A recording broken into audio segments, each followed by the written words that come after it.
안녕하세요, 구독자 여러분. 구독과 좋아요는 채널 운영에 큰 힘이 됩니다. 안녕하세요.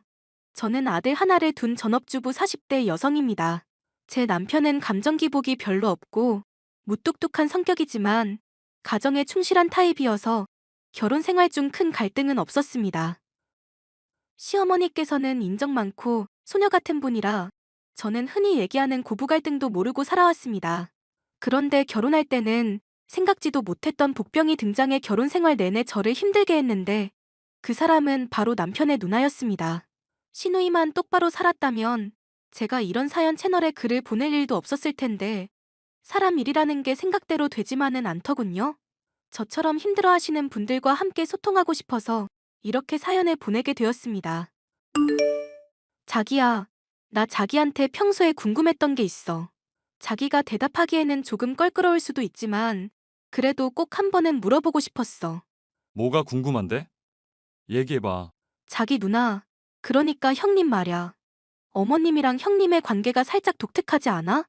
어머님이 형님 말이라면 껌뻑 죽는 것 같은 느낌이야. 형님이 아무리 무리한 부탁을 해도 어머님은 거절하시는 법이 없더라고. 당연히 엄마랑 딸 사이니까 그렇지. 원래 모녀지간은 애틋하잖아. 일반적으로야 그렇지만 어머님과 형님의 관계는 조금 달라. 형님이 자기보다 10살이나 많은데도 어머님은 마치 형님이 초등학생 아이인 것처럼 대하신다니까? 물가에 내놓은 아이처럼 어쩔 줄 몰라 하셔. 자기가 그렇게 얘기하니까 나도 솔직하게 말할게. 사실 누나는 우리 엄마의 아픈 손가락이야. 누나 태어나고 나서 집안이 너무 가난했어서 누나가 잘 먹지를 못했나 봐. 지금으로 따지자면 영양실조 상태였지. 지금도 누나가 누가 봐도 왜소하고 키도 작잖아. 엄마는 그게 본인 탓이라고 생각하고 계셔.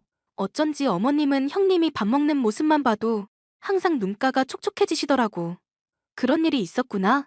심지어 누나가 아직까지 결혼 안 한 것도 엄마 탓이라고 여러 번 말씀하셨어. 그게 왜 어머님 탓이야? 형님 말로는 결혼 직전까지 간 사람들도 여럿 있었는데 도저히 그런 답답한 관계를 참을 수가 없어서 파혼했다고 하셨거든. 형님이 결정한 인생인 거지. 어머님 탓은 아니잖아. 나도 그렇게 생각은 해. 그런데 엄마 입장에서는 누나가 그저 불쌍하고 안쓰러운가 봐. 나 태어나고 나서는 아버지 사업이 잘 돼서 난 잘 먹고 잘 자랐거든. 누나만 보면 항상 미안한 마음뿐이라고 말씀하셨어.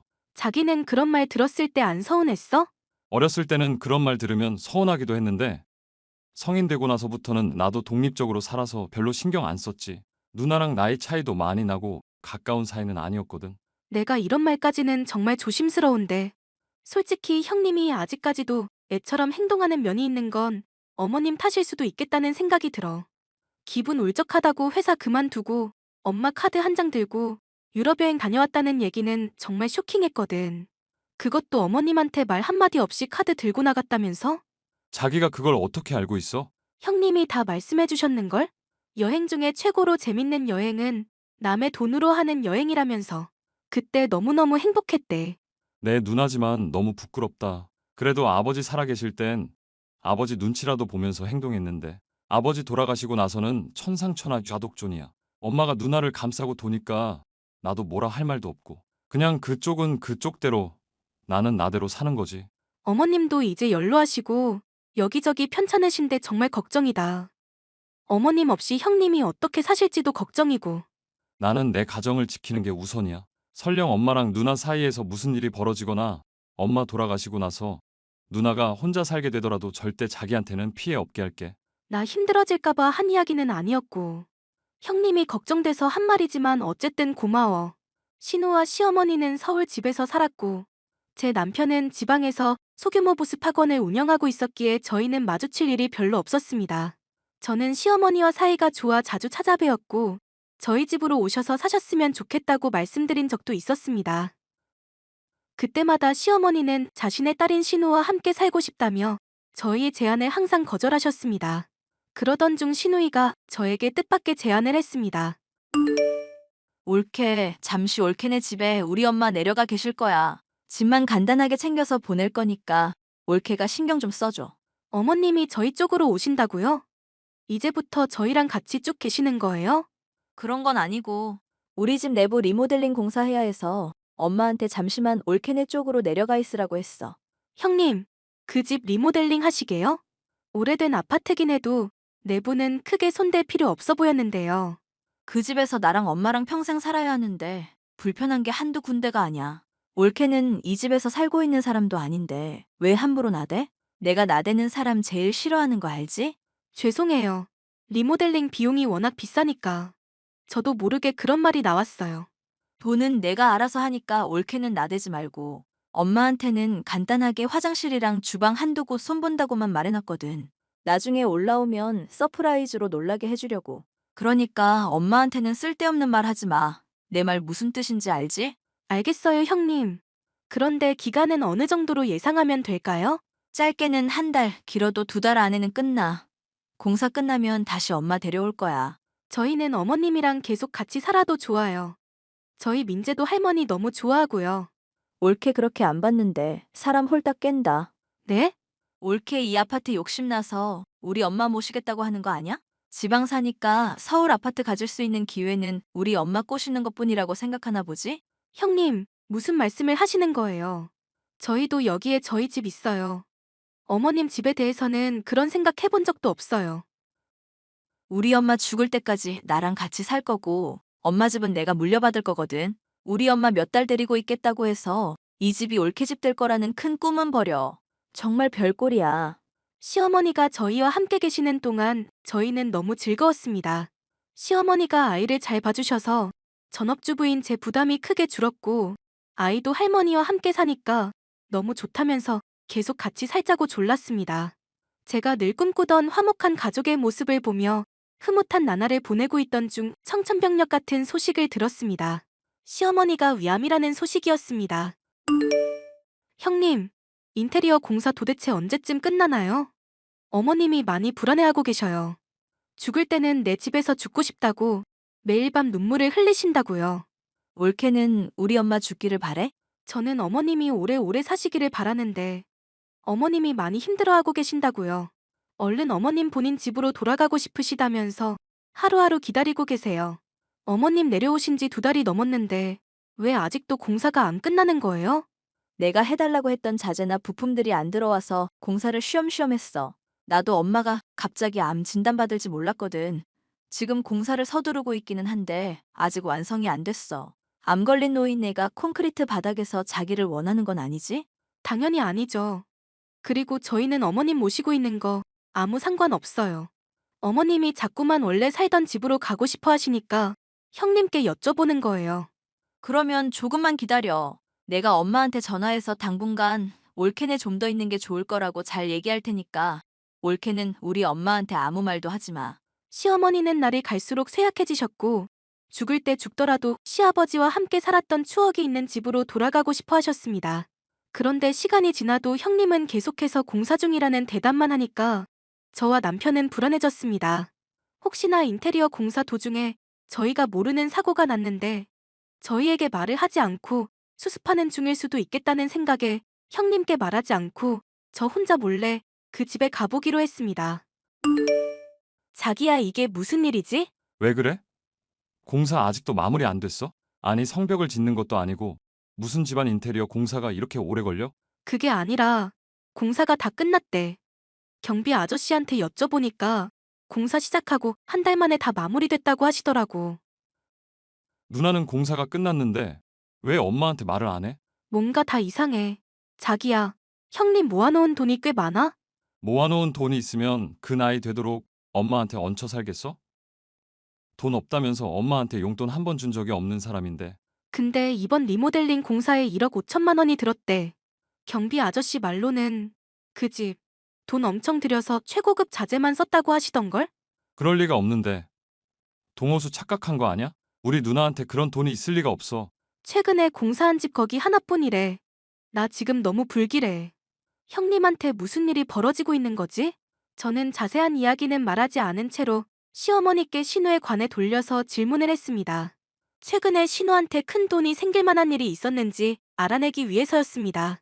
시어머니 말씀으로는 신우가 절친한 친구가 있는데 미국 영주권 문제로 돈이 필요하다고 했다는 겁니다. 현금 1억 5천만 원 정도를 친구 통장에 몇 달 동안 넣어놓고 있기만 하면 되고 영주권 진행 작업이 끝나면 신우 친구에게서 그 돈을 돌려받을 거라고 하셨습니다. 저희는 그 말을 듣자마자 신우가 시어머니 돈을 홀라당 써버렸다는 생각이 들었습니다. 형님, 어머님, 언제 다시 데려가실 생각이세요? 기다려봐. 아직 문짝도 도착을 안 했어. 문짝 달린 거 다 확인하고 왔어요. 공사가 다 끝났다는 것도 알고 있고요. 옳게 위암 걸린 우리 엄마 팽개쳐두고 서울에 왔다 갔단 말이야? 우리 엄마 죽으면 다 네 잘못이야. 하도 연락이 없고 어머님도 불안해하셔서 다녀온 건데 저야말로 놀랐어요. 인테리어는 진즉 끝났는데 저희한테 왜 거짓말 하세요? 어머님 모시고 살겠다고 했으면서 갑자기 어머님 위암 진단 받으니까 생각이 달라지신 거예요? 병든 어머님은 모시기 힘들어서요? 뭔 소리인지 모르겠네. 내가 부를 때까지 가만히 좀 있으라고. 심지어 인테리어 비용에 1억 5천을 쓰셨다면서요? 너 내 뒷조사하고 다니냐? 우리 엄마 모시라고 보내놨더니 네가 뭐라도 된 것 같아? 어디서 나이도 어린 게 하늘 같은 시누이한테 대들어? 형님, 어머님한테 물어봐서 이미 다 알고 있어요. 지금 당장 친구분께 연락해서 통장 잔액 찍어서 보내라고 하세요. 어머님 돈 무사히 보관하고 있는지 제가 눈으로 확인해야겠어요. 진짜 선 넘네? 네가 뭔데 나한테 명령질이냐? 내가 이 나이 먹고 옳게 갑질에 휘둘릴 줄은 몰랐네. 아이고 서럽다. 서러워. 돈 문제는 제가 계속 확인할 거고요. 내일 어머님 올라가실 거예요. 야, 인테리어 안 끝났다고. 오지 마. 형님 도대체 왜 이러세요? 거기 어머님 집이잖아요.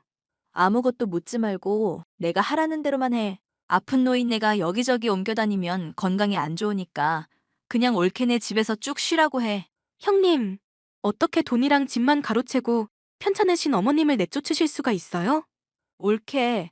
너 평소에 우리 엄마랑 같이 사는 게 소원이었다며. 그래서 옳게 소원 들어준다는데 왜 이렇게 발악을 해? 저희가 어머님 모시는 건 좋아요. 그런데 그건 어머님도 동의를 하셨을 때 얘기죠. 지금 어머님은 얼른 원래 사시던 집으로 돌아가고 싶어 하신다고요. 옳게 속마음을 이제야 내가 알았네. 우리 엄마 병 걸리기 전에는 엄마 데려가고 싶어 하더니 암 걸리니까 옳게도 내쫓고 싶은 거지? 공짜로 병간호하기가 억울해서? 혼자서 착한 척은 오지게도 하더니 이제서야 인간미가 느껴지네. 뭐라고요? 내가 인심 썼다. 옳케한테 500만 원 보낼 테니까 그걸로 성진이 모르게 명품백이나 하나 사. 암 걸린 노인네 구박하고 싶을 때마다 가방 보면서 화 풀어. 그럼 잘 좀 부탁할게.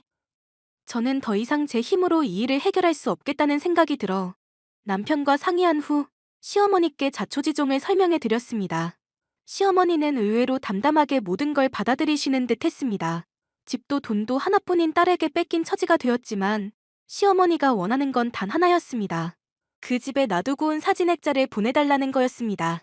시아버지가 돌아가시기 전에 사진관에서 함께 찍은 사진인데 시어머니가 제일 아끼시는 보물 1호였습니다.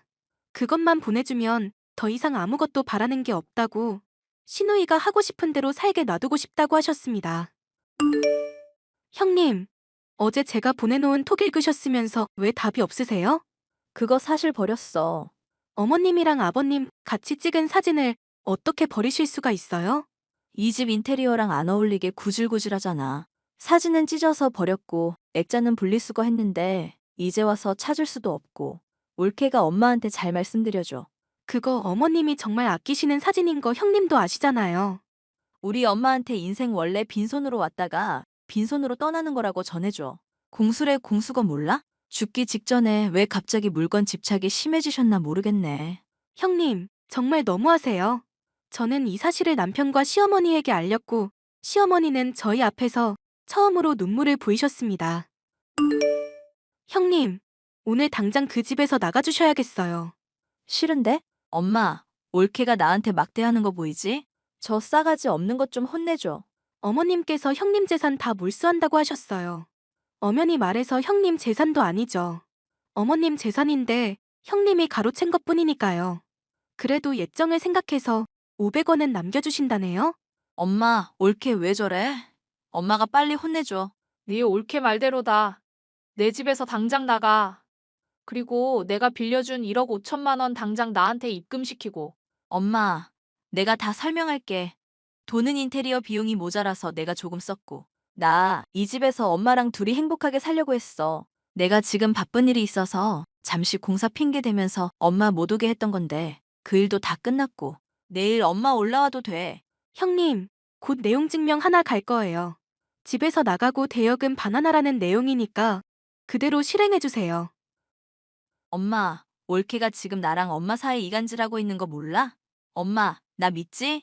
성희야, 내가 그동안 너한테 죄를 많이 지었다. 지금이라도 너 스스로 깨우칠 수 있게 해주는 게 부모의 역할인 것 같다. 날 원망해도 상관없어.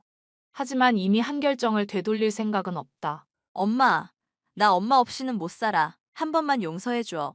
신우는 바로 저희가 있는 지방까지 내려와서 눈물로 사죄를 했지만 시어머니는 마음을 바꾸지 않았습니다. 시어머니는 원래 사시던 집으로 들어가셨고 신우는 갑자기 쫓겨나 지방에 있는 고시원방을 구했다고 들었습니다. 시어머니는 어차피 신우가 가져간 1억 5천만 원을 못 받을 거라고 생각해서 본인이 하늘나라로 가면 어떻게 재산 분배를 해야 하는지 유언장을 작성해 놓으셨습니다. 신우가 빌려가서 갚지 않은 돈들을 전부 차감해 신우 몫으로 돌아갈 상속재산은 굉장히 적어진 셈이죠. 현재는 제가 서울에 올라와 시어머니 병간호를 하고 있는데 시어머니께서 나날이 쇠약해지는 모습을 볼 때마다 가슴이 덜컹합니다. 이 사연을 들으시는 분들께서 저희 시어머니 오래 사시기를 기도해 주신다면 정말 감사하겠습니다. 더불어 저희 신우도 이제 정신 차리고 새 삶을 살 수 있기를 바랍니다. 제 얘기를 들어주셔서 정말 감사합니다.